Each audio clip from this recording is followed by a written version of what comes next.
Okay, hello everyone, and welcome to the episode 5 of the Clown Fiesta podcast. I'm Blue Jay, and the other guy on your screen there is JNT250 for our listeners. Um, Lots of really good games this week. Unbelievable. Some 40-minute bangers like we were just talking about. Lots to cover this week. Any initial thoughts before we hop into the topics, JNT? Yeah, this if you were watching LCS this week, you had a good time, I'm sure. Yeah, definitely hoping for next week to be more of the same. I don't really got too much to get into because I don't want to spoil any of our topics, so I think we should just get right into it. Our first topic of this week is Immortals.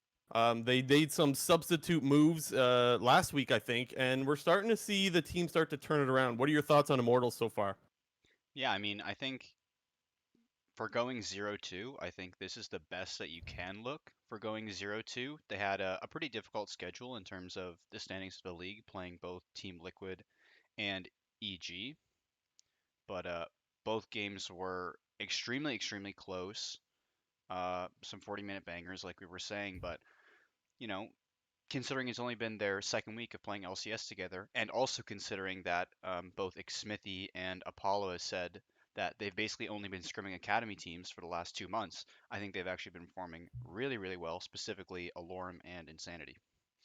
Yeah, for sure. And one thing I want to point out is normally when you walk away from an 0-2 week, so for this team, for example, if there's a team that goes 0-2, I'm normally thinking like, if they should have won them, I'm normally thinking this is a bad team. But like looking at this team go 0-2, I'm like, this might actually be a good team. Which so usually it's the other way around. And like you said, Alorum and Insanity, I really liked Alorum specifically on the Urgot pick because no one else has brought that out in NA so far, I believe. And not only did he bring it out, he looked really good on it. And we thought maybe after seeing him play two Malphite games, he thought maybe he was just going to be on Malphite duty, but he was holding his own, and not just holding his own. He was running the top lane, and he definitely had a win condition for him being himself in that game. Yeah, I think one thing I think that I differ from most people is I think people kind of have this idea that Malphite is just a super sleeper champion that just you're basically an alt bot. But I mean, this champion's actually really powerful in the current meta with ADCs being specifically strong.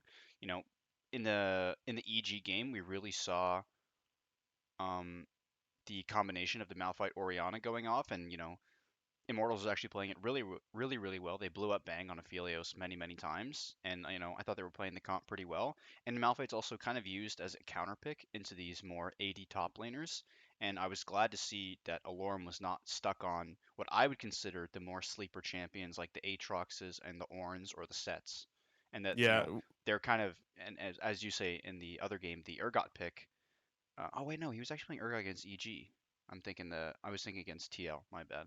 But yeah, the Urgot pick as well was a great pick. He was playing really well. But I like to see Alorum on these champions that aren't just what I consider the sleeper picks.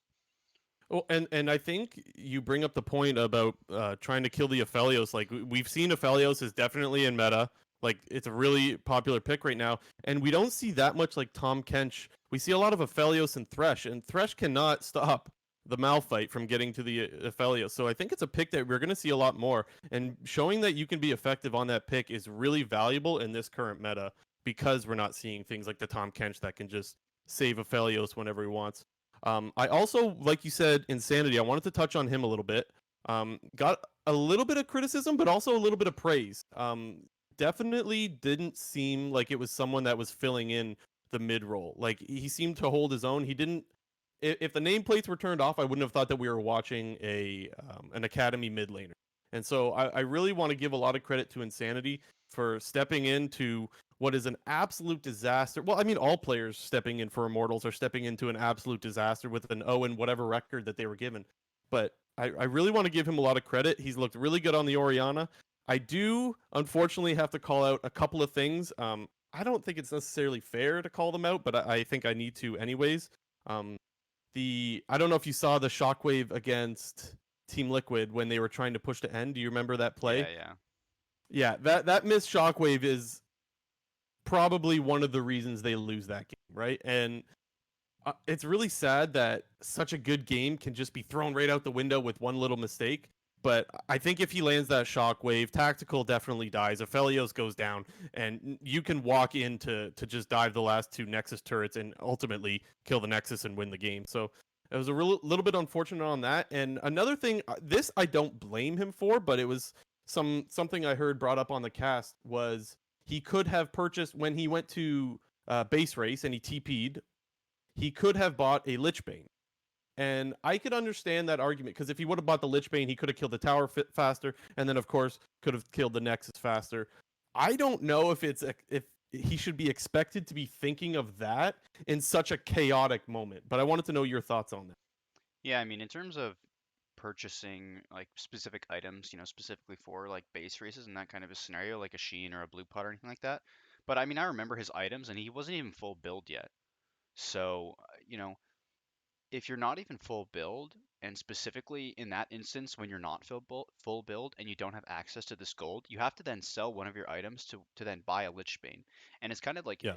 like you said, it's pretty difficult in the moment to actually like decide what item you want to sell to purchase a Lich Bane. Like like this is something where you'd actually have to like look up the math on it, but I'm pretty sure he had Seraphs, which gives a ton of AP, so you're not selling that item. He had a Rabadons, which gives a ton of AP, so you're not selling that item. And I think I don't know his other two items, but I knew he had Rabadons, Seraphs, maybe he had a Leandry, but I don't know. I don't really buy that sort of criticism where he should be looking to purchase these items, especially in, he's not a super experienced player in terms of LCS play. I mean, this is his first time being on the LCS stage, and surely it was a big moment for him, so he's kind of just thinking in the moment. So I don't blame him for that. And then in terms of the missed shockwaves, there was a bad one in that base, which you did mention, but there also was another one at one of the drag fights where they were trying to do the Malphite Orianna combo, and yeah, he ulted his head instead of the Malphite. Sombrero. Yeah, the sombrero. That's what you and Flowers like to call it. Okay, not just me. Crumbs calls it that too. All the boomers, I guess. Um, one last thing on the Lich Bane thing. I think that's one of those plays that is like, if he makes that play, I am going like, that is so five head, and if he doesn't make that play, I'm like, yeah, I wouldn't have either. And the other mid laner from the other team might not have either. And the other thing too is that if you do that, you better be damn sure that the game is over. Yeah, Because if you do sell an item and the game isn't over, now that's a situation where like the game is ending, right? Like it's clearly a base race, the game is over there, but you need to be damn sure before you go ahead and do that. And anyways, regardless of that, he looked really good. Alorum looked really good, and Immortals as a whole is looking really good. However, not so much for Cloud9 Jack, the owner. What do you think about Cloud9 Jack and his power rankings? yeah. So if you follow C9 Jack on Twitter or look at any of the things that they're always posting on Reddit and Twitter, but Jack still has Immortals last in his own personal power rankings. And I know Jack has previously stated a bunch of times that he does his power rankings based on performance against the team in LCS and then against that team in scrims. And it'd be no surprise that Cloud9 is dogging Immortals in scrims, mainly also because both the previous iteration of the roster obviously wasn't very good, and now this new iteration has been scrimming against academy teams for the better part of 2 months. So Yeah. Jack putting them last, but I think you and I are in agreement that they're definitely not a last place team. Yeah, from what we've seen, there's no way in my mind this team is last. Now, mind you, very small sample size. Not only are we only 4 weeks into the LCS, but as you mentioned, they haven't played all the weeks. They've only played 2 weeks, so they've played 4 games. So I'm not too sure exactly where I want to put them. However, I think we can agree that I would put Dignitas and 100 Thieves behind them for sure. And I Hmm. actually have this team making playoffs now. Well, as 8 teams make playoffs, so Yeah, it's I pretty guess easy. It's making much easier to make making playoffs. playoffs. Yeah, true. And of course, also we gotta take Jack's thoughts with a grain of salt, seeing as C9 absolutely destroyed Immortals when they played them. But that's neither here nor there. Anything else before we move on to the next topic? Yeah, just one last thing about Immortals. I think it's you know with their recent performance and obviously they're looking better. It really does like bring up the question of kind of, not to be super mean and blunt here, but like the incompetence of the previous leadership in terms of their staff. Like, Hmm. the first iteration of Dig where they had, SOAS, Potluck, Ica, Altec, and Gate. You know, they were the ones actually playing the easier of the LCS games. 3 of the 4 LCS games that this new Immortals roster has played has been against top teams in this league. They played against C9, Team Liquid, and EG, and the other game was against Golden Guardians. And you could also argue that Golden Guardians is one of the better teams in the league despite their record due to One their of the better of the inconsistent. worst teams, if Yeah, that yeah, makes sense. yeah, yeah. Yeah. But it's a little frustrating to see that this roster has been screwed over. I think by the former leadership, as Immortals went 0-4 early on in the split, losing to a majority of bad teams, and now this new roster is getting thrown in with limited scrim time and more difficult opponents. But they do still seem to be performing well, which I think gives us hope for the second half of the round robin and then maybe moving into playoffs. Yeah, definitely. They're definitely looking good, and I'm really excited to see what this team looks like. Not even just next week, but throughout the rest of the split. Um, Moving on to our next topic, we have to highlight Blabber on the LCS broadcast this week. Don't know if you guys saw, but they brought up some really interesting stats for Blabber, and the question was brought up: is it time to start talking about Blabber as one of the greatest of all times in North America? Which is crazy to think when we've talked about Bjergsen and Doublelift for so long. But for people that are just listening and not watching, I want to break down some of these stats for you. So the leader for the first 50 games, the all the leaders are all xCloud9 players with a 43-7 record. Now this is when you had Balls, Meteos, High, Sneaky, Lemonation. This is back in season 3 where they were just absolutely stomping everyone. And you see that right below that is now Blabber in season 10 with a 42-8 record in his first 50 games. Absolutely unbelievable. And if you look at the other side of his stats, he's first in everything. So amongst LCS junglers since Blabber's been in the league, he's first in win percentage, KDA, kills per game, damage per minute, gold per minute, kills and assists at 15, CS difference at 15, gold difference at 15, XP, and I can't tell what that last one is, but the XP point difference at is 15. the XP difference at 15. The point is he's absolutely running show. And so I want to ask you, JNT, do you think it's time to start talking about him as one of the greatest? I definitely think he's.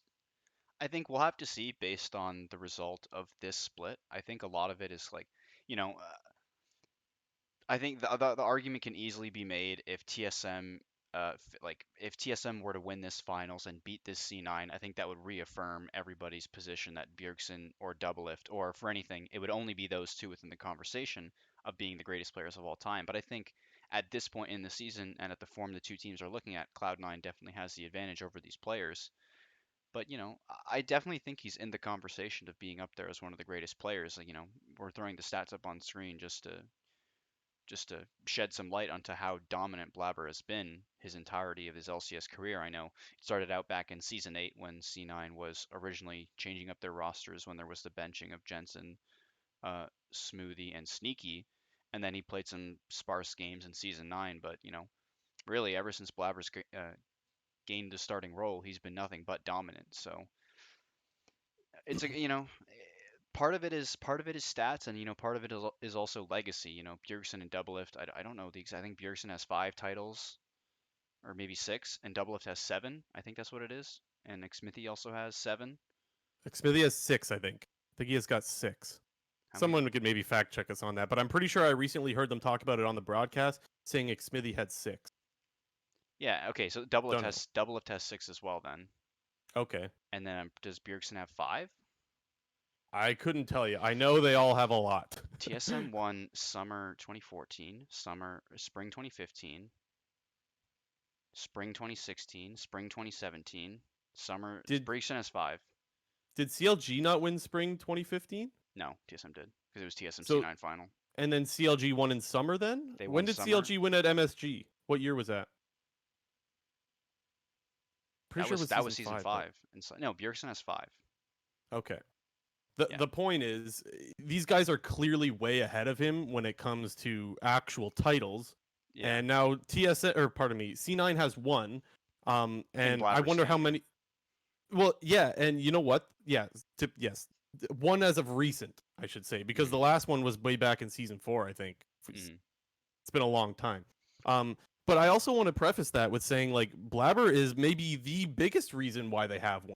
He did win the MVP last split, and I know it was close between him and Niski. I personally actually had Niski, but the point is he was definitely MVP material. And this split, to me, I think it's by far and large Blabber. Like I don't see, if it's not Blabber, I don't know who it is. Who's the favorite to win MVP so far this split? And so once you get maybe a couple of MVP titles and maybe a couple of actual LCS titles, then I definitely think you can join that conversation. And I also think that you need a little bit more than 50 games to be put in that kind of category of greatest of all time. Maybe 100 games if you double it and he kept on this pace, I think with no doubt I could say that he's the greatest of all time. But this is quite a pace to keep up with. Yeah, I mean, we'll kind of just have to see what the future holds, but I think the people who are on the double if Bjergsen side will definitely bring up legacy and, titles won plus international performance. I mean, both of them haven't done too much in the internet, like Yeah. on the international stage, but they've still been to that stage. And Blabber's limited experience internationally so far has resulted in a 2-4 at Worlds. So Well, and there's a lot of hope for Cloud9 this year to do well at Worlds if there is a Worlds. And if Cloud9 were to say make it to semis, which has been the peak of North America, is making it to semis. If he were to do that or surpass that with this Cloud9 squad, then maybe he does also get further reassurance that he should be in that kind of topic. Anything else before we move on to the next topic? I think that's it. Yeah, so definitely a lot of good stuff to say about Blabber, and of course, lots of good stuff to say about C9, seeing as they don't really lose anymore. It seems like, but that's besides the point. Next up, we want to do some takeaways after week 4. So week 4, for those that missed it, week 4 was hands down, in my opinion, the best week of LCS we've seen so far this summer. Maybe just this year, honestly, because spring wasn't that great either. It was absolutely insane. Some of these games, we had a bunch of 40-minute bangers. Any thoughts about these games, JNT? Yeah, I mean, we had 3-2-0 teams, if I'm correct about that. We had TSM going 2-0, TL going 2-0, and C9 going 2-0. So just to start off on the TSM 2-0, we kind of saw TSM had two pretty long games this week. The first one being against Golden Guardians, and the second one being against CLG. But I think it was a relatively okay to good week for TSM.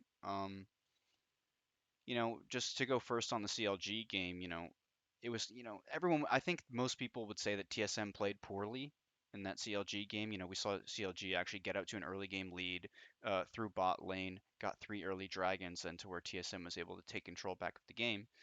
But, Doublelift was playing the Aphelios that game, and CLG sent two bot ganks early on towards that lane and kind of made the game unplayable for Doublelift up until he hit three items. So, and I think that was part of the reason why TSM had to be giving these early drakes so much. But, TSM, they did the TSM thing. They stalled out the game. They had a scaling mid pick. They had a scaling AD pick, and they sort of did what they needed to do to kind of wait the game out and have them wait till a point where they had more agency in the game. Stalling out the game sounds to be more of an NA thing than a TSM thing, but I'm definitely agreeing with you there. They definitely do tend to do that a lot. One of the things to me with the CLG game that I think is worth mentioning is they could have lost that game very easily in a number of different ways, but one of the main ones was, as we've seen many times, when CLG just decided to say, we don't need Elder that bad. We're going to send 4 back to base to clear minions, which by the way are not even knocking on turrets. I don't believe. We'll show the replay to live viewers a little later. Spoiler. But yeah, definitely like it made no sense why CLG was giving up that Elder Drag, and as soon as you give that up, you're basically giving the game to TSM. I don't see a world where they lose that game once they get that Elder. And so while yes, TSM got a 2-0 week, there's still definitely some stuff that I'm like, uh, is that really you playing well or is that the other team playing bad? And I hate to say that because I don't like to be the guy that gives the argument of, oh, the other team just played bad. Well, the other team plays bad, but you need to punish those mistakes, and TSM did that. So I hate to be that guy, but this is one particular play that I can't ignore, and like I really think that the majority, if not all other teams, would have contested that Elder. Yeah, I mean, just to play a bit of devil's advocate there, it's also it can equally be viewed as a good play by TSM with CLG making the mistake of sending four people to base, TSM sort of instantly recognizing that they can just run to the Elder and do it, burning it Yep. with 4 item, Azir, and Aphelios. But I think Yeah. yeah, a lot of that game was CLG sort of, screwing up and, not making proper macro decisions. But as they say, we take those. And anytime you can get a 2-0, you definitely We take take those, those. baby. So, but I mean, I think it was an okay week from TSM. We saw their normal reactive play style, which I think people are still a little bit disappointed about. Aside from the early game, TSM is a very, very slow team. They often, stall out in the mid game, either using a Drake advantage or using a scaling advantage to sort of slow the game down and get to a point where they're relying on these other teams to make mistakes.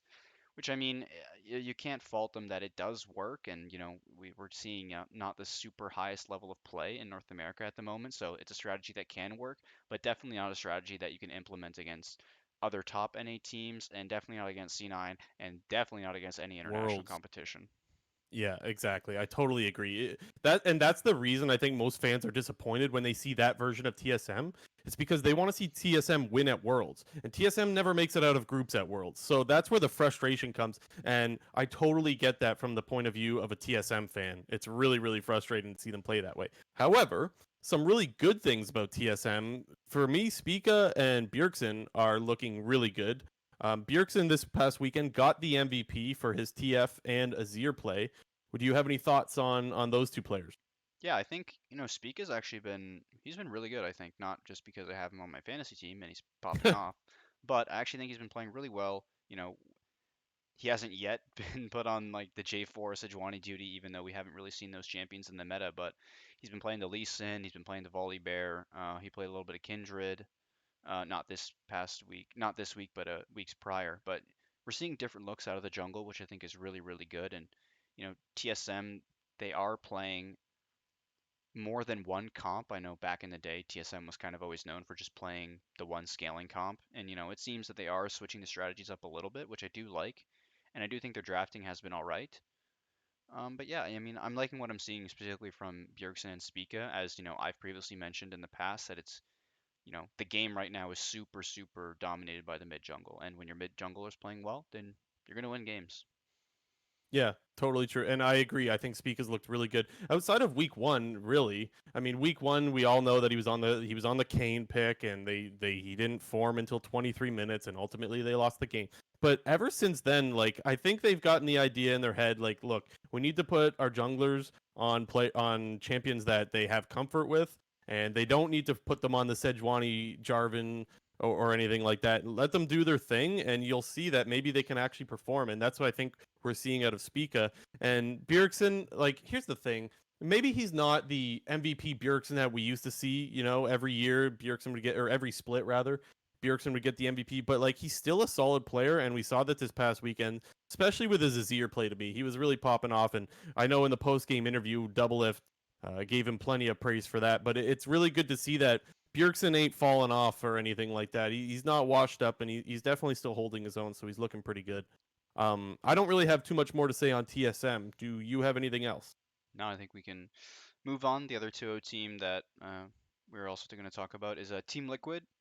Definitely had, I think what most people could say is a shaky 2-0, and we've sort of discussed their game against Immortals already.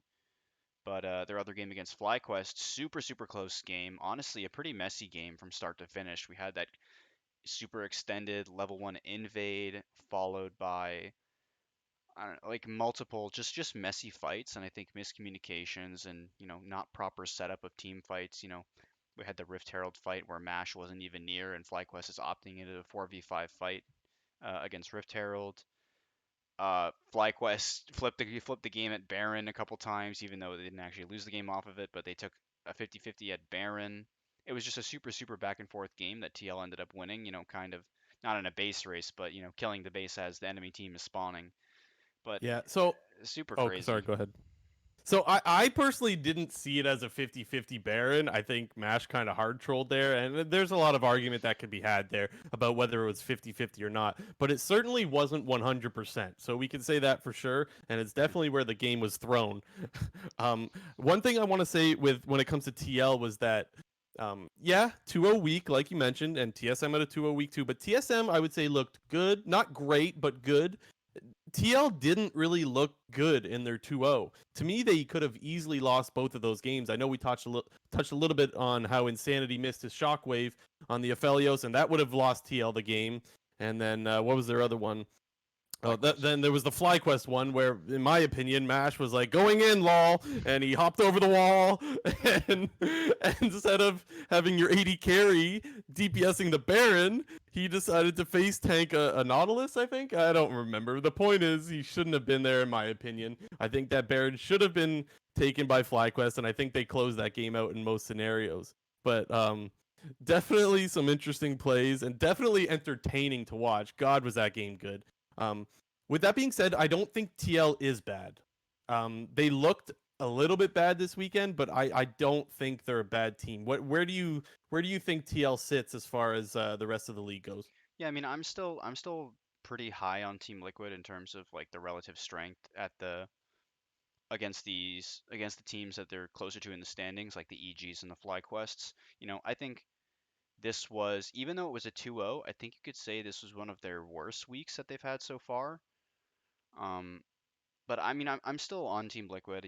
They had a difficult opponent in FlyQuest, and honestly, I think you can attribute their Immortals game to Immortals actually playing really well, because I think that game it was a lot of Immortals playing out the team fights really, really well.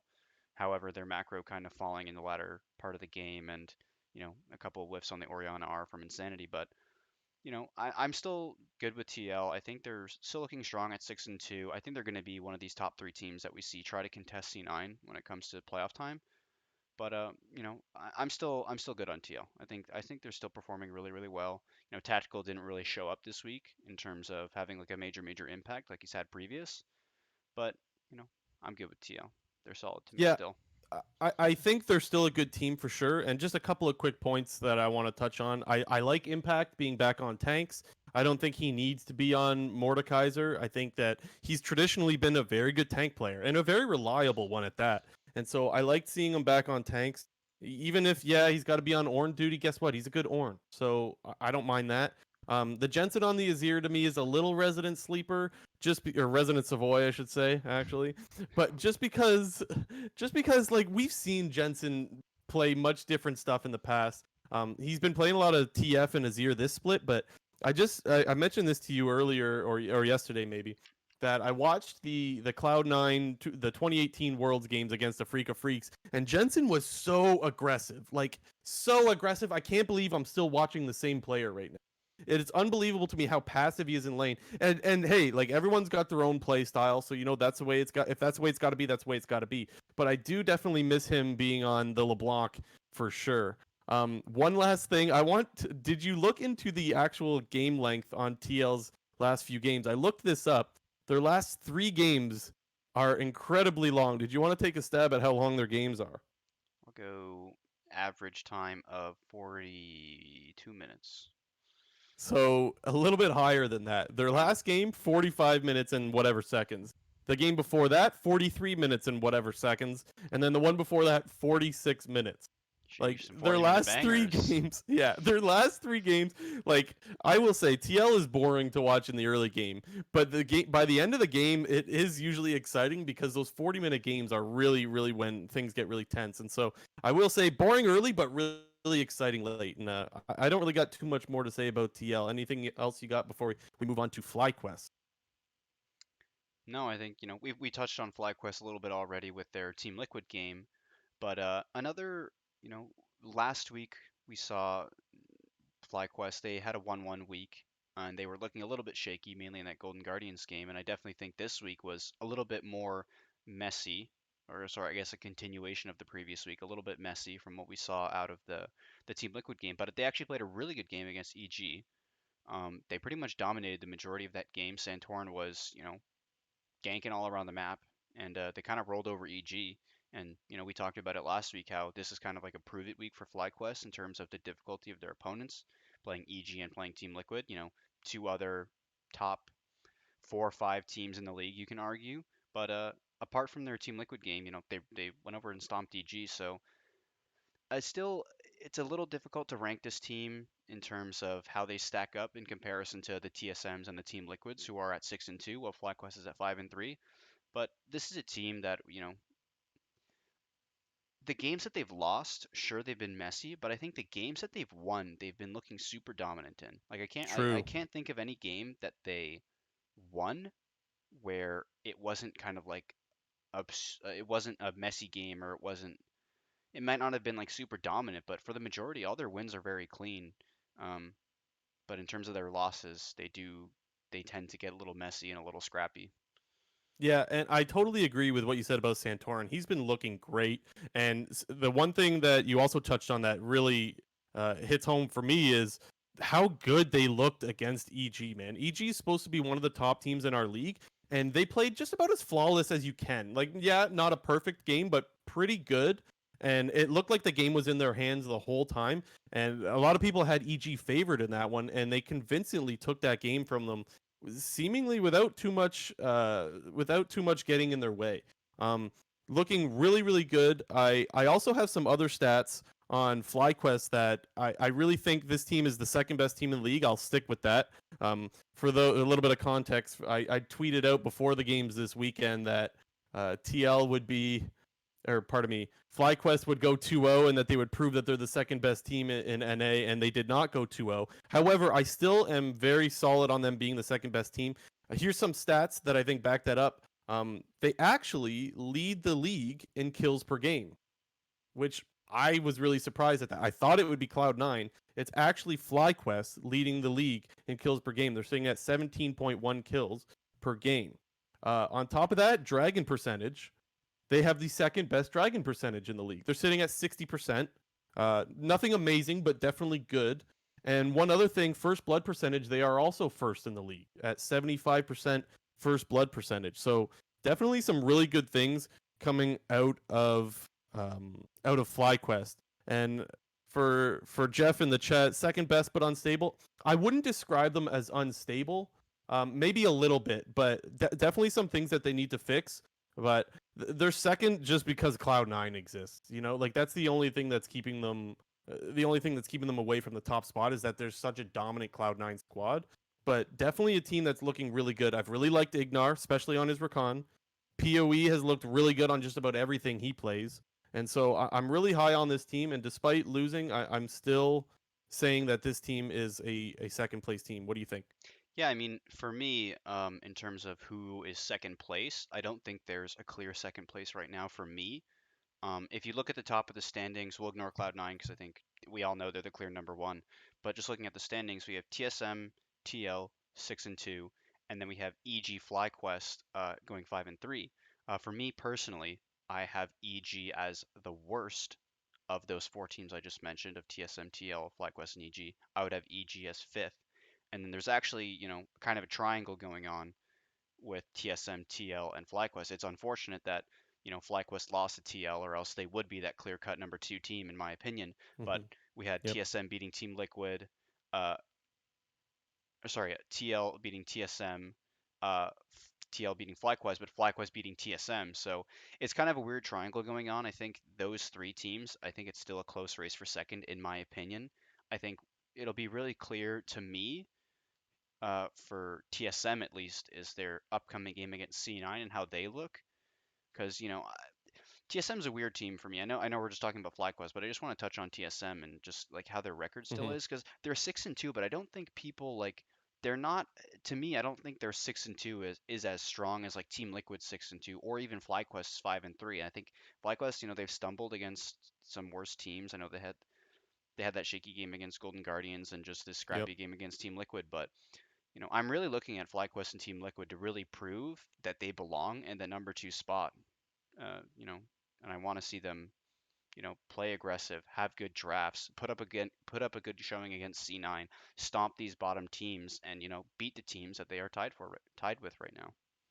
Yeah, I'm right there with you in saying that the TSM TL FlyQuest, they got a little bit of rock paper scissors going, if you will, where one's just beating the other. I don't have too much more to say on FlyQuest. I said I think they look good, and I think I'll leave it at that. Is there anything else before we move on to 100 Thieves?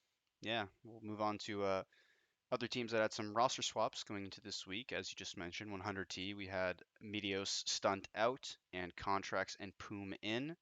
First ever LCS games that we saw out of Poom, and Contracts coming back to the LCS stage after being in academy for this last little while. So, what did you think of your first looks at these two players in LCS? Um, if I could sum it up really quick, not good. Um, I didn't think Poom looked awful. I did think Contracts, however, was outjungled in both the games he played. I think Closer outjungled him. And what was the other game? Help me out here. Is Dig Hunter T? Yes, and in the other, okay, so then in Dig 100T. Oh, What? maybe I have this written down wrong. Anyways, he got out jungled in both of the games that he played. Yeah, it was against Dignitas. It was against Dardoch, Oh, I so I believe. had it right then. Yes. Okay. Yeah, but yeah. Anyways, so I did think that he got out jungled in both games. He was behind in both, and I also think that he kind of, despite them winning the one game, I thought that Contracts was the reason they fell behind in both of those games. There was the invade when he was playing Olaf, and he clearly was not on the same page as Ryoma, his mid laner, and he invaded, and he looked like he could have gotten out, but he still stuck around to fight it, and that seemed a little weird to me. And then there was the game against Dignitas, where they have a fight in river bot lane, just in the river brush there bot. He clearly sees Dardoch is nearby because he hits the blast cone. So, or pardon me, the what's the one that gives vision? That one. This He I hits don't even that know what it's plant. called. Yeah, the vision Scryer's plant. Bloom, I think it's called. Yes. Sure. Anyways, he hits that plant, so you know the other jungler's there. And Contract still goes to clear a pink ward anyways, and then it starts this fight, and then next thing you know, Impact is TPing down, and they engage on Dardoch, but Dignitas has a Galio that's just going to join the fight. And then you got the Kennen comes in with the TP, he cleans up another 2 kills, and to me it was just very obvious that Contracts was hurting this team. So I know Medios wasn't looking good either, and so I think it's important to keep that in mind. But I didn't think that Contracts brought anything special. You and I both watched an interview he had with Travis Gafford today, where it looks like the mentality he brings to the team is very good. He's admitted his faults in the past and where he really needs to improve. So he's talking the talk. We still haven't seen him walk the walk yet, as far as um, bringing some improvement to this team. But I don't think it's fair to shit all over Contracts because he didn't play too good in 2 games this weekend. However, I do think the team is still bad, and to me, I actually have them at the bottom of my power rankings. This team is definitely in uh-oh mode, just like Dignitas, and I don't think I see much improvement coming their way. Yeah, definitely agree with you that Contracts, it's hard to just shit on him completely due to his performance, but he definitely was part of the problem in their 2 games that they played. However, for Poom, I think he was a little bit invisible, honestly. I don't think he had too much of an impact. It kind of just felt like he was there. But I mean, I Yeah, guess for 100T, it's better than Stunt kind of running it down, for lack of a better term, because for sure. he averages many deaths. But I think Poom was kind of there just doing his job. I wasn't paying too close attention to this 100T team going into this week, and I mean, there wasn't any like you know, shining moments or bright spots in either of their 2 games that, gave, hope, I guess, like for this team, for them to make sort of either a playoff push or, you know, have some idea that they're going to be able to go up and beat these teams that are either mid or top of the table. But Yeah, it was just a mediocre week, I think, from 100T. They had a bit of a free game against Dignitas, and I think most teams are expected to win that game against Dignitas. So I don't know. It's difficult to judge, but again, it's these roster swaps didn't have, I think, the impact that they were looking for. yeah, so I definitely one of the things that we've talked about in the past when it comes to this team is like, oh, don't worry, they still have Someday, and Someday's been a rock in the top lane, but it's clear, it's getting very clear to me that it's not enough having Someday on the team. And like you said, Stunt was very bad, so it's definitely an improvement. So that's something that's looking good, but I still wouldn't call it hope either. One last thing I want to touch on with 100 Thieves is on Poom. I recently learned that this guy has only been playing League of Legends for 2 years. Now that blew my mind. I I didn't know could that. not believe that. Yeah, so they were talking about that on some other podcast that shall not be named. But I does that surprise you? That That surprised the hell out of me. I could that's not kind of believe. crazy. Yeah, so someone that's only been playing for 2 years, he must have been like a Dota pro or something before. Like, there's no way that he just goes from nothing to the show in 2 years. And if he wasn't a pro in Dota, then that's a little embarrassing for a lot of NA supports, I think. But that's besides the point. I really think that it's good on him to make it to the pros so fast. Yeah, I just wanted to look it up real quickly to see like if he actually played in any other games, like or if he Yeah, played like another game of the similar genre. But I don't know. Yeah, there's not too much data on him because he's such a yeah, they sort didn't of. talk much about it. They didn't talk much about where he got his start from. But anyways, something I was definitely really surprised and impressed with. So kind of makes me want to cheer for him. You know, like if a guy can make it to the show in 2 years, how far can he go if he just keeps getting better? Um, Vulcan said himself that he doesn't want people to put too much pressure on this guy because he's still a new player and whatnot. But yeah, definitely someone that I think it's very easy to cheer for to hear such like a miracle story, if you will, of going from not playing the game to being an LCS pro in 2 years.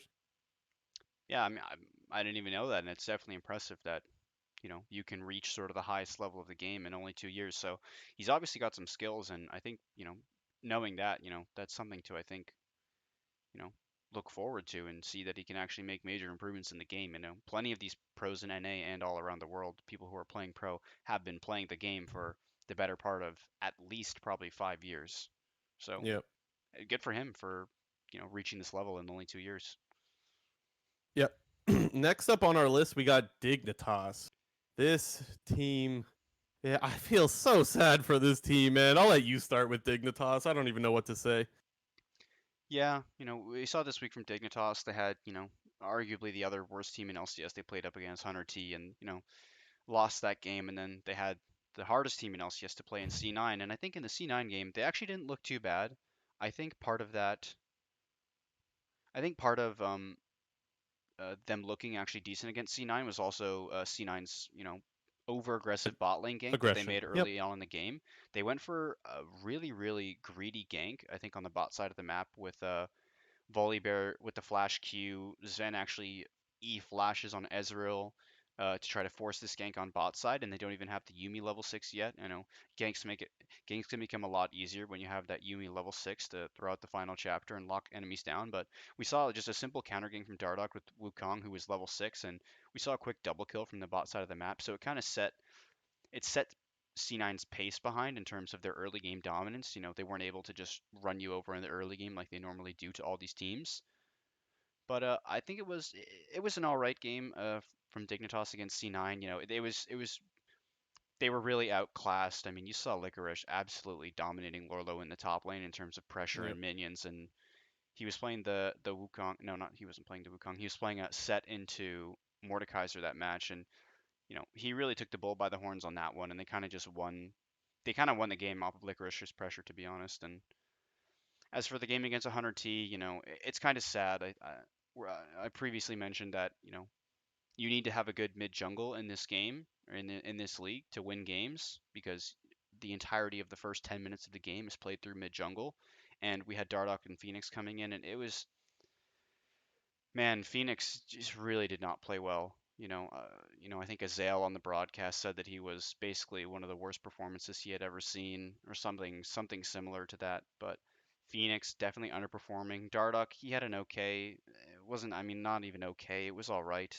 He did what he needed to do against the first in that game against C9 with a nice counter gank on bot side. But these roster swaps didn't seem to improve and give this boost that I think Dignitas was looking for. I think, their bot side of the map and their top side of the map, I think, is actually performing pretty well. Lorlo's actually been winning most of the lane. He's been going Yep. even or winning most of his lanes, minus the game against Licorice. And then Johnson and Aframu are actually looking really, really good. I've really been liking Aframu the split, actually. I think he's been making some major Same. improvements. And I think we're both high on Johnson. Um, but it's really difficult to play these games out when you have such a lackluster mid jungle and the game's constantly being blown open through that. I just see a question in the chat, Graham. I'm not totally sure what exactly you're asking, so a little bit more clarification on your question, and I don't mind answering it. Just one, just for our viewers, I'm just reading Twitch chat, or pardon me, our listeners. Just one point that I wanted to touch on specifically with Dardoch was, okay, yeah, I agree, he wasn't that great in his first game, against, help me out here, C9. against. No, or C9 was the 100T? second game. 100T? Yes, against 100 Thieves.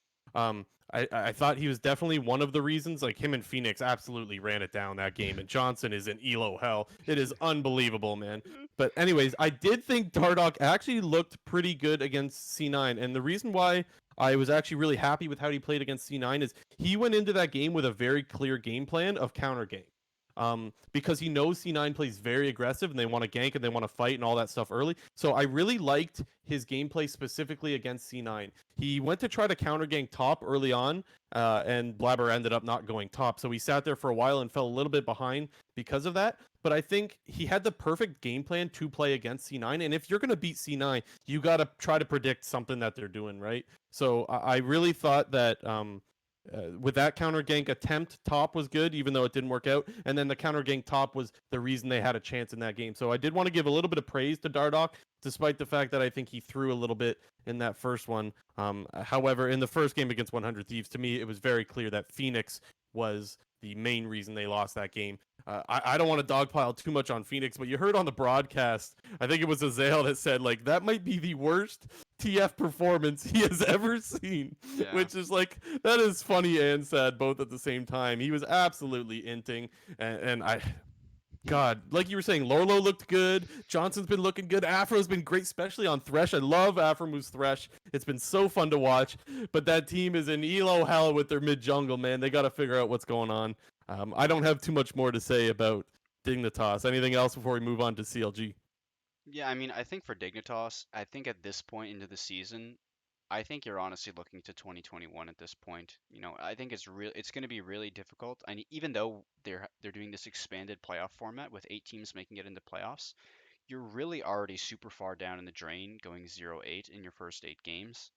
And I think for Dignitas at this point, you're looking to 2021. But I do think like if you can find a suitable mid jungle, whether that be um, through import slots, because they don't currently both Lorlo, Johnson, and Afrim are not imports. So if they were to somehow get a nice mid jungler through either importing or, when people's contracts expire, they're picking players up. I think this team could actually, they do have something to look forward to, I think, further into the future. Because I do think the performances of Lorlo, Johnson, and Afrimu have actually been really good. I know people have been flaming Afrimu for the better part of the past 2 years. Kind of his season 9 on 100T when the Bang first came in, and then his first split with Dignitas, but he's actually been playing really well this split, and I agree with you in that his Thresh has actually been really, really good. Yep. So moving on next, we have CLG with an 0-2 week. And maybe I shouldn't smile too much, but are they back down to earth again with an 0-2? What are your thoughts on CLG this week? Yeah, CLG, again, they had to face C9 this week, so you kind of was a bit of an auto loss there, and, C9 ran them over pretty hard. We saw the Wukong pick again from Licorice going up against Ruin's Malphite. Although I think, it was actually a decent draft out of CLG in terms of, as I was mentioning before, I don't think Malphite is a super sleeper pick that you just throw your player on to just be an alt bot. It's actually a decent pick into the Wukong. But holy God, Ruin into the whole lane. Like, oh my goodness. If you guys don't remember what happened in the game, but Ruin was Ruin was stacking a wave in against Licorice, and it was currently the wave was at Licorice's side of the lane, towards under his tower, and Licorice went Dorn Shield one pot, and Licorice and Ruin was going Corrupting Pot with Biscuits, and Ruin had an extra corrupting pot charge plus 2 biscuits, and he just decided to fight to the death a Wukong with his passive and Conqueror. I just don't know what was going on. Rune was actually doing decent in the lane. I think he was up 7 minions at the time, stacking a wave under his tower, and just decided to fight to the death and just totally lost the game and lost the lane off of that one play. It was just crazy to me. And then Licorice just proceeded to run over CLG with the Wukong pick. But holy moly, it was just like I thought it was a good draft out of CLG. It was a decent draft into C9 and what C9 likes to do, but Ruin just threw the damn game away level 1 or like level 3. So, Yep, and I just want to get to the question in chat that's like, who was the next newest player in the LCS after Poom? I don't know who it is. Do you know who the next newest player would be mm, after Poom only being 2 years? I can't imagine it's anything less than someone playing at least 5 years of league, but maybe it's not. Do you know who it is? Maybe just I don't know. This doesn't completely answer your question, but it sort of gives some more light to it. Licorice. Licorice, yeah. Licorice came into the scene in season 8. That was when he first started on Cloud9 and he got a starting spot on C9. And before that, he played Academy for E United for 1 year. But he did an interview with Dash, the long dash interviews that they like to do. It's called the Q, I'm pretty sure. But Yep. in that, he mentioned that he started playing the game in season 3. So I mean, only 4 years. I think he said he started playing in late season 3. But he actually hit diamond in his first season of playing the game. So like that's kind of I get. It doesn't completely answer your question because I don't think either of us know in terms of the shortest span that a player has started playing the game and then has then reached the highest level. But Licorice was he kind of shared his story on how he was really able to just quickly pick up the game and reach the highest level. I think he was actually playing. He played in academy. Um, Summer of season 6 was his first split that he ever played academy. So I mean, if you're going off that, he went from just starting to play the game to academy in middle of season 6. So I mean, that's basically 2.5 years. So that's another one. I don't have a specific example to quite answer your question, but Licorice, another player that picked the game really easily, and he's become one of the LCS's better players. So Yeah, and I think that would probably be the next closest, honestly, would probably be Licorice, because that was who I had in mind, but I didn't know exactly which season he started. But yeah, I think was it E United that he played Academy with? yeah, he played on E United with Yeah. Definitely and Zazel. Yeah. Yeah, true. What a throwback team that is, eh? But I mean, Anyways, in terms of like other shortest, I think you could probably pluck any random like Korean players off of like Damwon or like off of like Team Dynamics or Griffin. Like China in the LPL, there's got to be some kid yeah, who's like been yeah. but I would assume like they have a bunch of super young players. Like I think Tien, he was like 17 or 18 when they won Worlds last year, and I would assume that like he's probably only been playing the game for a few years, maybe 3 to 4 years based on his age. Yeah. So I don't know. Well, and then there's like, and for like, okay, 17, 18, like this is really young, right? These players are really young. However, just I want to talk about Viper's brother. It is Oh Viper's yeah. brother, right? Hmm. Just another interesting point. Viper, he's currently the academy top laner of Dignitas. Dignitas. He was the starter for FlyQuest last split until he lost his position. However, his brother, who was 12 years old, hit challenger. Yeah, he So if his last year. That was last year when he first hit Challenger. So if anybody in the chat or anybody listening thinks that they're bad at the game, maybe you're a little bit worse because a 12-year-old can hit challenger. So, however, obviously, I think it's worth pointing out that Viper is like a mechanical god. He's an amazing Riven player, and so if there's someone that you want to have at your disposal to climb solo queue, Viper ain't too bad to have living under the same roof. But that's neither here or there. I do want to get back onto the point of CLG that we were talking about before we wrap up the takeaways from week 4. We mentioned how Ruin was getting absolutely clapped, and that Ruined the was some of game. his own doing. Ha, Pepe laugh, nice, ruined the game. He did. Um, however, I do also want to say like, and I don't know if you mentioned this, so stop me if you did, but he was also on top of running it down. He just continued to get camped in both of his games this weekend. I don't know how many deaths he had, but it was definitely a lot. So one of the weekends that I'm sure Ruin would like to forget.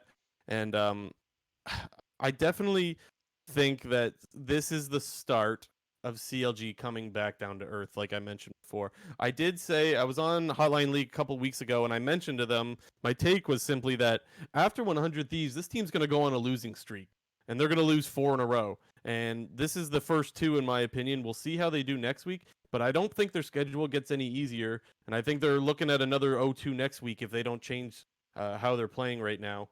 Um, I don't really have too much more to say about CLG. Do you have anything else? Any other thoughts on this team? Yeah, not too much really. I think, their indecision really cost them the TSM game. They were actually playing a pretty good game towards the start of it. I know we spoke about it a little bit earlier when we were talking about TSM, but they got the 3 early drags and they actually killed double lift 2 times and they were kind of dominating the bot side of the map with the MF into Aphelios, so putting down the Aphelios and pretty much stalled the game out for TSM, and TSM had no agency in the game up until 25 minutes, but their indecision in terms of major objectives really cost them that one. Yeah, and there was one little int play that Pobelter had on his TP. I don't know if you mentioned that before, but just another little play that What was a that? I don't few remember it. question marks in the chat. TSM was going to Baron and he was on Corky. Oh, Pobelter was yeah, on yeah, yeah, yeah, Corky. yeah. I remember. Yeah, Yeah, yeah, yeah, yeah. a little TP int there was I another remember it little now. thing I think worth mentioning. Yeah, it was an unfortunate little play, but I mean it happened. And honestly, I don't think it's totally fair to paint Pobelter just with that one brush because I think he is still the best player on this team and probably one of the reasons, or if not the main reason, excuse me, why this team is actually winning some games this split, way more than last split. So, yeah, like I said, not too much more to say on that. I think it's okay if we move on to our next topic. You good with that? Mm-hmm. Go for it. I'll let you take this one away.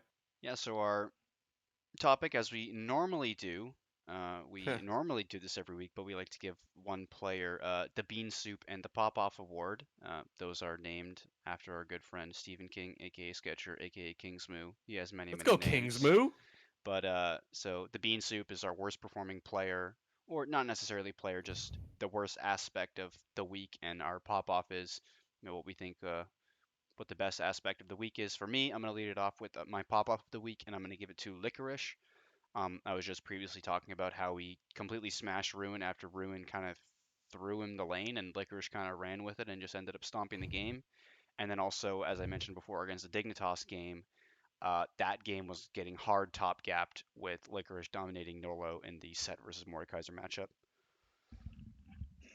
Yeah, so for my pop off, I have to give it to the NA casters for this week.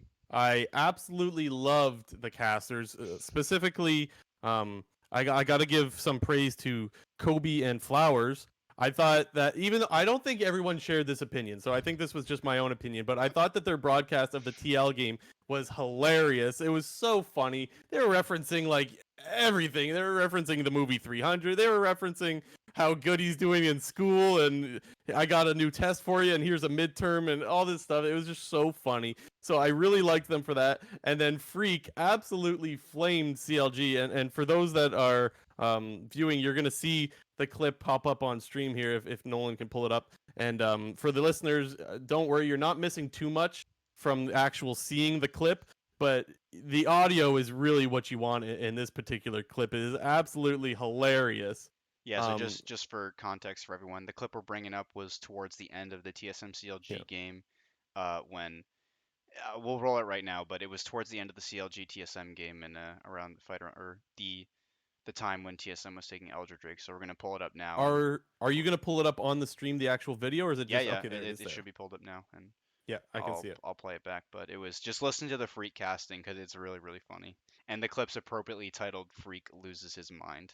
Make sure With the the is hits, though, CLG the cannot do audio is anything good but and the fight back. volume's But on and look, whatnot. the Elder Dragon is alive in 10 seconds. The Elder Dragon is alive in 8 seconds, and CLG is inside their base, not the bottom river. There's so much DPS here too with double lift in of Bjergsen. This dragon doesn't stand a chance. Now you see it, now you don't. Why did CLG send 4 to clear super minions? Pobelter can easily one-man that job. It is the 7th straight objective CLG handed away to TSM. They have done nothing intelligently proactive in the neutral game for the last 25 minutes. Let's take a look at how they get chased off here. CLG. It's just gold right there. Absolutely awesome clip. They have done nothing intelligent, or I don't know. Oh, so funny. So this to me was just so good. I really wanted to give some praise to the NA casters this week. Kobe and Flowers, and of course Freak for that amazing call. It was deserved, okay? Like we talked about how CLG just gave Elder over to TSM. What Freak was saying is what I was screaming at my computer when watching this game. I am like, I remember I was in chat with Nolan. I'm saying, Baron, or pardon me, Dragon's up. Are they gonna go to Dragon? Oh, we're gonna go to the base. Oh, we're gonna clear out minions. Oh, Elder's up. Are we gonna go? Nope, we're not gonna go. Okay, TSM gets Elder. Like that was so bad to me. So really an embarrassing moment. And to me, I think that's gonna pretty much sum up CLG's next few games, their little loss streak. I think that was amazingly funny. Did you give your Bean Soup award yet? No, I'm about to. Are we done with Okay, the pop go. off then? Yeah, I'm good with pop off.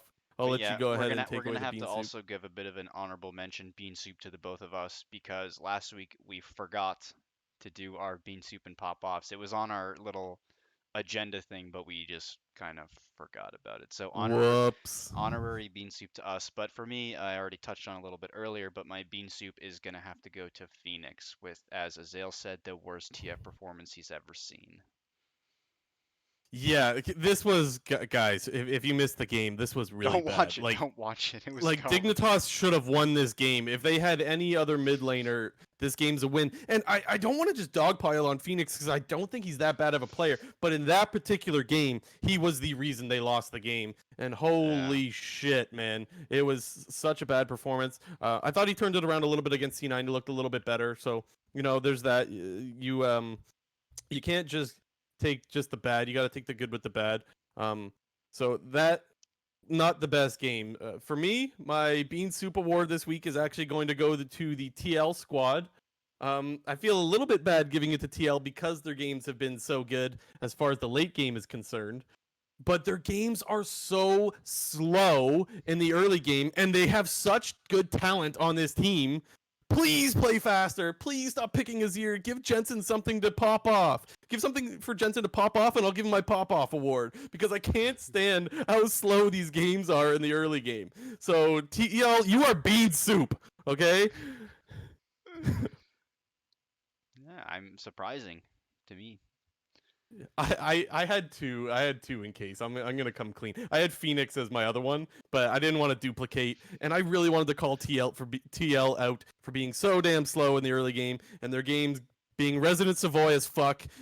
Like, oh my god. At least they do come on in the end. I will give them that. Like, games are great in the end, but they're so slow, and like that they're good enough to do better. So I wish they would, but that's besides the point. Moving on, we have our last topic of the Our day. last topic. Okay, I suppose our predictions are. I don't really count them as a topic. Our second last topic, if you will. But this is our last topic that is not predictions. Then we'll say, talking specifically about trade possibilities. And so I have a few things on my mind of like what I think teams should aim to do. Now, I think it's definitely worth saying that it's not like traditional sports where a good team tries to get good player from a bad team in exchange for draft picks, because this league does not work the same as like the NHL would. It doesn't work that way. Whereas if you get a first round draft pick, that you're going to get a solid pick. It doesn't necessarily work that way in the LCS. So I think there is a little bit of a barrier that stops some important and interesting trades from happening. However, with that being said, I definitely think that there are some teams that could change their roster. And I want to know who you think first. I'll let you start us off with a potential trade that you want to see in this league. Yeah, I think the biggest one for me, and I think is also can really, I think, improve one team specific is Golden Guardians and Huhi. I know I previously mentioned that this team, they're a little bit inconsistent and they sort of play to the level of their opponents. But from what I've seen out of Golden Guardians, I think Huhi is, he's the worst performing player on this squad, and I think an upgrade at the support position could definitely do them some good. One player that really, really want to take a look at, and that we also previously mentioned last week when we were talking about Academy, is Diamond, who's on the C9 Academy squad.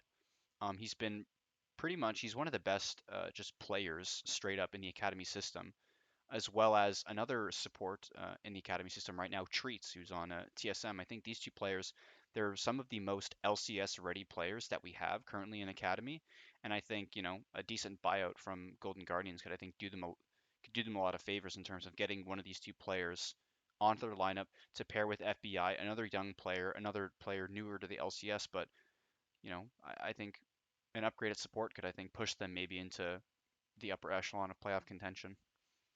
Yeah, so this is one where I just agree straight up. I think what disappoints me about Golden Guardians is the Travis Gaffer did the thing where he found out like how much teams pay for their wins, and it basically came down to the conclusion is that Golden Guardians doesn't pay their players a lot of money. And so you can't necessarily pin that on the GM, but you can pin it on the org. Clearly they're not really looking to pay a lot of money for their players, but like if you joined this league, are you never going to try to be competitive in it? This is a team that's never finished above 9-9. They've never finished above 500 as a record. And so I think there's got to be at some point where you go, look, we need to find a player, we need to spend a little money to get that player. And I think Cloud9 would be willing to give up Diamond if the price was right. I know that Danon, their GM for Golden Guardians, used to work as a GM for C9. I know there's a relationship there. So I know, like, there's no, like, closed off communication or anything like that. Not that there ever would be. But there's definitely, to me, I think that that's a very obvious trade. And one that I wouldn't be upset with either is actually JJ out of Academy. JJ hasn't ever been, like, amazing in the LCS, but he has had some time where he's looked good. And I think that it's a definite improvement to getting JJ over Huhi.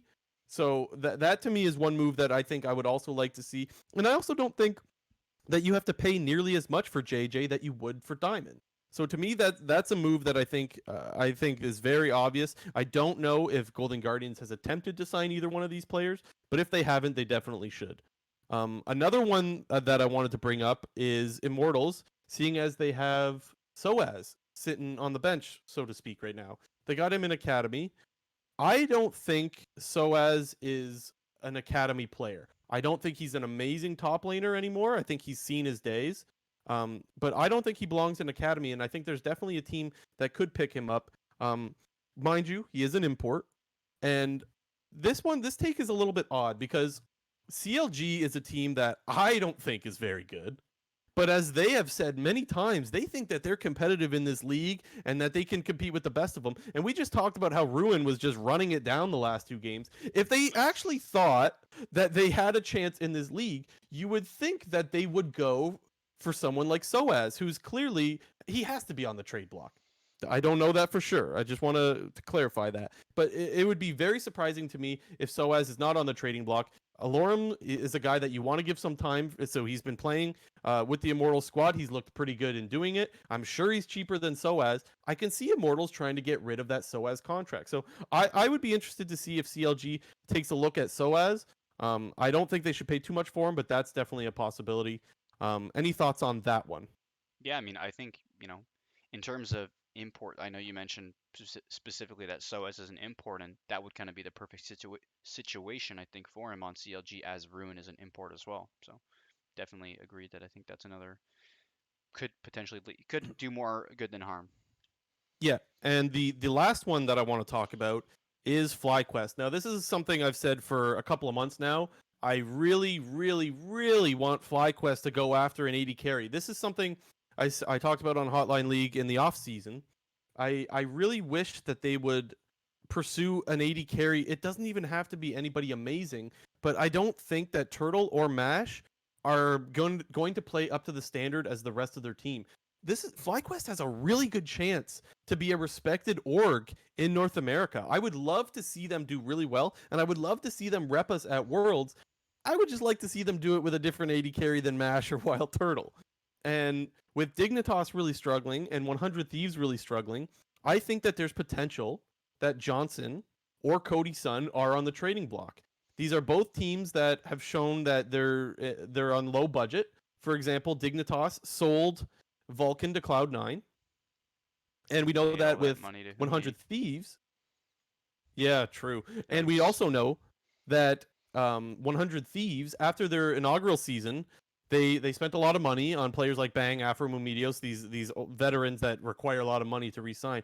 But the next year they came out and said, okay, look, maybe we went a little bit too hard. We need to try to budget a little bit. And so this is clearly a team that would be interested in budgeting.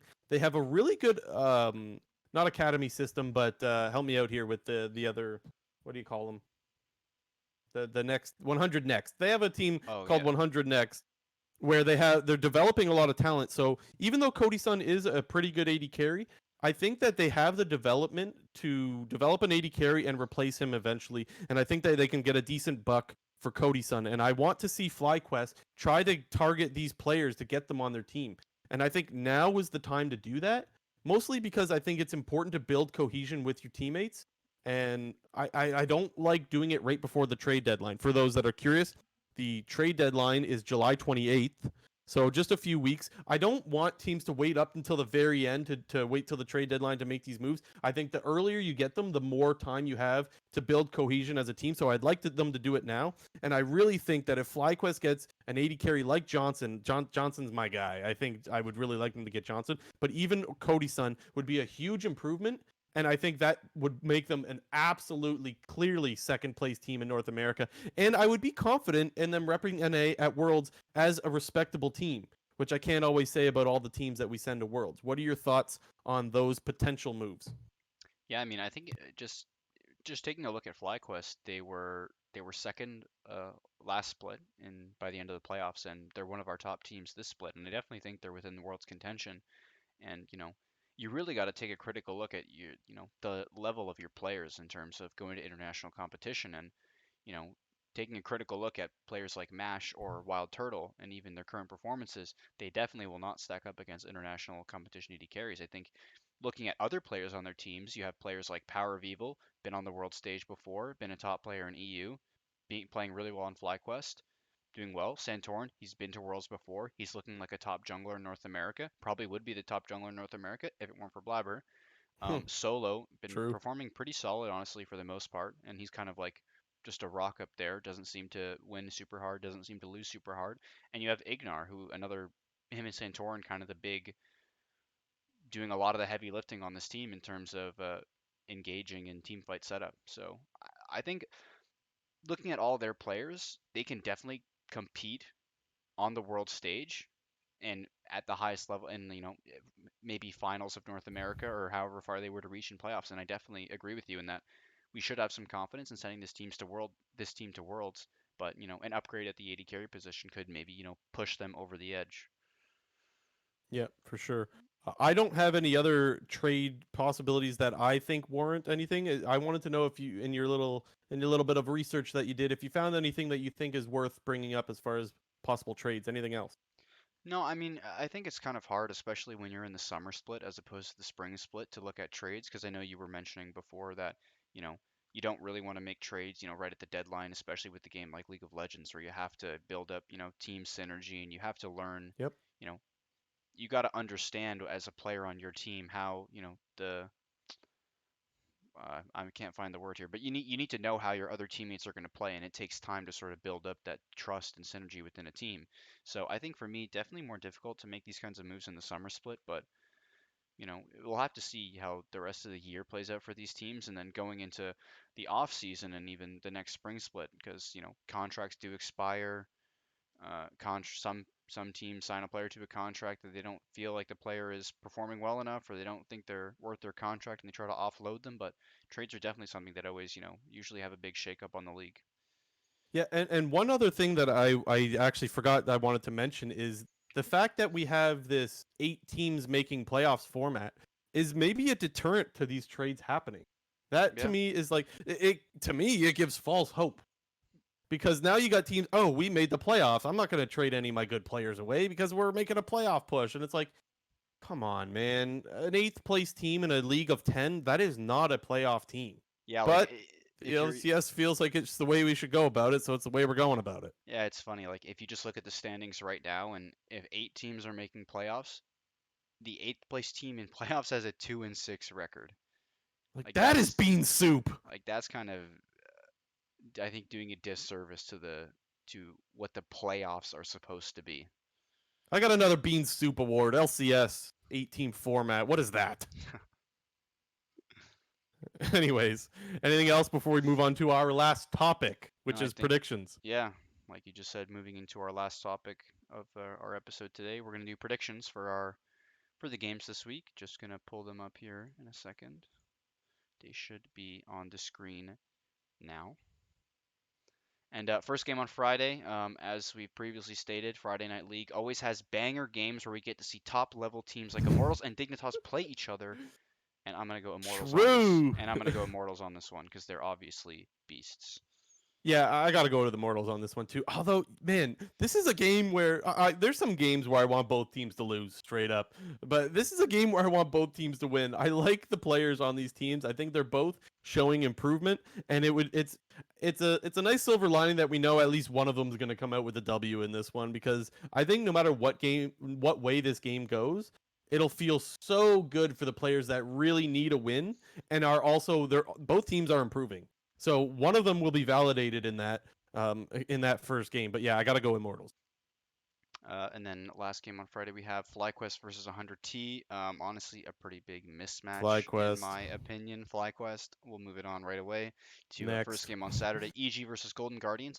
Um, Very interesting game, I think, for this week. I think it's a kind of a tale of Golden Guardians being on a bit of an upswing and EG been going on a bit of a downswing. And for me in this game, Yep. I'm actually going to take Golden Guardians. Man, that's so interesting that you take that. I still don't know where I fall on this one. I actually thought myself of taking Golden Guardians as well. But the one thing that's holding me back a little bit is, as you've mentioned before, Closer is not to the level we saw him last split. Now, that doesn't mean he can't get there again, but he definitely hasn't been the powerhouse jungler that we saw last split. And so I'm a little bit less bullish on this team than I was. Definitely can still see Golden Guardians taking it, but I will go with EG on this one. Next game, we got the I would what I, oh Jesus, I can't speak there. Take your time there, pal. Next game, we have I think what people would assume is the match of the week. I can't fucking speak here, but we have C9 versus TSM. C9 8-0, TSM 6-2. Kind of, you could argue you're 1-2 teams. I don't know how you would argue that, but kind of a prove it game for TSM. I think if TSM really wants to be taken seriously as a top 2 team in this league, they have to go out here and beat C9. And we saw it last split. The only game that C9 lost to was TSM. I'm gonna go with C9, obviously. I don't think that TSM can sort of bring this slow, reactive play style they're known for against a team like C9, because C9 loves to dominate the early game. They love to pick an aggressive jungler for Blabber, either heavy gank lanes to have their laners do the heavy lifting, or do the heavy lifting himself in terms of drag control and stacking Dragon Soul win condition. Yeah, so I got to go with Cloud9 too, but I definitely like the point that you brought up. The only loss that Cloud9 had last split was to TSM. I can't with the way TSM has been winning games, I can't bring myself to take them against teams that are just going to be better. Like C9 is just better than any other team that TSM has played. And since I haven't been too convinced in TSM's wins, it's an easy Cloud9 for me, although I got to say I'm a little bit nervous about this one. Me too. Third Uh game of the day. Oh, were you gonna say something? no, go ahead. I was Oh, just going to bring up the next game. third game of the day, we got Team Liquid versus CLG. Um, I'm gonna go with Team Liquid on this one. I think we're both of the same opinion that we don't think CLG is as strong as their record even shows at 4-4. And yeah, I'm going with Team Liquid. Yeah, I don't have too much to say about this one. I've mentioned I think CLG is not a good team. I think TL is a good team. That's all I got to say. I'm going TL in this one as well. Then last game of the day, we have FlyQuest versus Dignitas. FlyQuest getting some good rolls here on their week this week. They went from a really hard week to now a really easy week, and they're gonna win this game. Yeah, I don't see FlyQuest losing this one, especially with how good they looked against good opponents last week, as you just mentioned. To me, it's an easy FlyQuest. First game on Sunday, we have TSM versus Immortals, and I think for me personally, I think this is actually could be a really, really interesting game, dependent on the outcome of the C9 versus TSM match. We had a big portion of on Immortals earlier, but we both think that they're actually playing well despite their 0-2. And if TSM goes out and gets dominated by C9, you know, we could have another good game on our hands for Immortals, and I think they actually match up pretty well against TSM, and especially with the way that both teams have been drafting. Um, Immortals kind of going more heavily into the solo lanes, whereas TSM has really been focusing on drafting their jungle and bottom lane with strong picks. They're kind of putting Broken Blade, honestly, on sleeper top lane picks. We're seeing a lot of Set, Aatrox, and Ornn out of Broken Blade, and me personally, I really hate seeing these sleeper top lane picks, especially when teams are on red side picking them in counter matchups when you're just picking a sleeper counter. So I think this could actually be a sleeper really good game this split, and I think, or of the week, sorry, not of the split, but I think it could be a really good game. I'm still gonna go with TSM. I know I'm hyping the matchup. I'm gonna go with TSM because I think they are the better overall team, but it would not surprise me at all to see Immortals beat them. But you're hyping it for good reason because, like you just said, you wouldn't be surprised to see Immortals, and I think I'm gonna go with the upset on this one. I am gonna take Immortals. I would love to see this team 2-0, and I think this is the week to do it. Especially, what a statement it would be for them to beat TSM in this game. I'm gonna go Immortals. Um, it'll be quite an upset, but I think it's very possible. I like the way they've been playing. They looked really good in their last two games, despite taking the L's on both of them. I want to see this team do well, and I also I haven't touched on it, but I think Apollo has looked really good. And Apollo didn't play a lot of games last split; he only played 5, but the 5 games he played last split, he looked really good too. So maybe we're kind of seeing a little bit of a, you know what happened with Santorin? He had been around for a while, and then suddenly he's popping off. Maybe we're seeing something similar with Apollo. I'd like to see more games first before I get too far into that, but regardless, I'm gonna go Immortals on this one.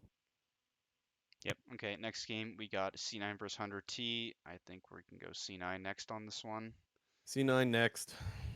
Another what I would think is the other best game of the week potentially, with Golden Guardians versus Team Liquid. This is the first game of the second round robin, and we actually had a really close game between Golden Guardians and Team Liquid the first time that they had played. I think Golden Guardians was actually in sort of a command, not, I was about to say commanding lead, but I wouldn't go far as to say that. But Golden Guardians definitely had the lead against Team Liquid in that game, but kind of some missteps in the later part of the game resulted in a loss for Golden Guardians. But I'm actually going to go with Golden Guardians on this one. I think they're going to show up this week. I think their drafts have been really good, which is what I'm really enjoying from them. And I would really like to see them. I would like to see them just clean up their gameplay as a whole and just see some clean, nice execution from them. And I think with that, and I think with Closer, I know you just previously mentioned that he hasn't been as dominant as he was last split, but even in the first game they played against Team Liquid, Closer actually got a pretty decent lead against Broxa in the early game. And I think, I'm expecting a good aggressive draft out of Golden Guardians from this game, and I'm going to pick them to win in an upset. Yeah, it's a very tempting upset, man. It really is. I'm still gonna go with TL, but this is one of those games where, like, since the last time they played, I've been looking forward to this rematch because of how good the last game was. It was one of the better games of the split. Maybe this past weekend completely destroyed that, but it was still in my mind one of the better games of the split. It was really exciting. Another really long game out of TL. Who knew, right? What a surprise! But anyways, I'm gonna go with TL on this one. Should be a really good game. I'm looking forward to it. Did you pick EG or Golden Guardians in the other one? I took EG. Okay, so Yeah, I'm I remember. taking Golden Guard. You're taking Golden Guardians to 2-0, and I'm taking them to 0-2. Is Yeah, that what I'm getting? that's what we had last Yeah. week, where I had FlyQuest going 0-2 and you had them going 2-0. Yeah. So Maybe we'll split the difference once yeah, we'll again. see. Last game of the day, EG versus CLG. We both already mentioned a lot about our opinions on CLG, so I'm gonna go with EG on this one. Yeah, I I don't got much to say. I think EG's on the downswing, but I think CLG's more on the downswing. So Yeah. EG for me. Okay, and that's gonna do it for our picks for week 5. Want to thank everybody in the stream for hanging out. Seeing a lot of questions in the chat, and feel free, guys. Even right now, if you have any questions, just on this last little bit, if you have any questions you want to ask. But yeah, appreciate all of you guys staying, listening to the whole thing, listening to us ramble a little bit. Anything you want to say, Jamie, before we close it out? Yeah, I just again, I also want to thank everyone who participated in the chat. We loved seeing the numbers go up a little bit on our live stream this week. Definitely nice to see. And as you can see on there, we have at Clown Fiesta PC on Twitter and the Clown Fiesta Podcast YouTube channel. If you didn't get all of the live version of the show, you can definitely go over to YouTube and watch the VOD there. That'll be uploaded not too long after this episode is done live. And yeah, just both of our Twitters are on there. We're gonna try to be more active on Twitter, on our individual Twitters, and on the Clown Fiesta Twitter if possible. So feel free to tweet at either one of us or at the Clown Fiesta PC. Thanks again for everyone for tuning in, and we'll see you guys next week. Next week will be the same time again. It will be 9 p.m. EST. It's going to be like that the next week and the following week, and then we'll consider going back to our regular time after that. But for the next 2 weeks, you guys can see us here on Mondays, 9 p.m. EST. Thanks everybody for watching. Have a good one.